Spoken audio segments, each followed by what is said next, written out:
There थे do you know. आज हम लोग जानेंगे वीवो V21 का स्पॉटलाइट सेल्फी वीडियो के बारे में। स्पॉटलाइट सेल्फी वीडियो को कैसे इस्तेमाल करते हैं उसको पहले देख लेते हैं। पहले हम लोग कैमरा को ओपन करेंगे। कैमरा को ओपन करने के बाद हम लोग वीडियो को टैप करेंगे। वीडियो में टैप करने के बाद हम लोग स्पॉटलाइट को ऑन करेंगे। स्पॉटलाइट को ऑन करने के बाद हम लोग कुछ सेकंड के लिए वीडियो को रिकॉर्ड कर लेते हैं। आप देख सकते हो कि मैं स्क्रीन पर वीडियो को रिकॉर्ड कर रहा हूँ।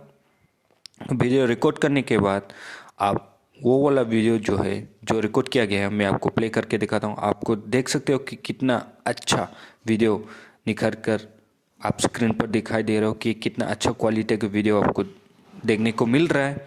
उसके बाद हम लोग उसका की बेनिफिट के बारे में जानेंगे। आपको मिल रहा है एक अच्छा सा वीडियो किसी भी जगह पर किसी भी टाइमिंग पर आप लोग कैप्चर कर सकते हो। जो व्लॉग करते हैं उन लोग के लिए भी एक अच्छा सा वीडियो सामने में दिखाई देगा आप लोगों को वीवो V21 पर। आप लोगों को सेल्फी वीडियो के लिए कोई भी एक्स्ट्रा लाइट लेकर जाने का कुछ ज़रूरत नहीं पड़ेंगे। एक अच्छा वीडियो सेल्फी वीडियो आपको देखने के लिए मिलेंगे वीवो V21 पर। Thank you so much. Stay safe, stay healthy, love India, love Vivo.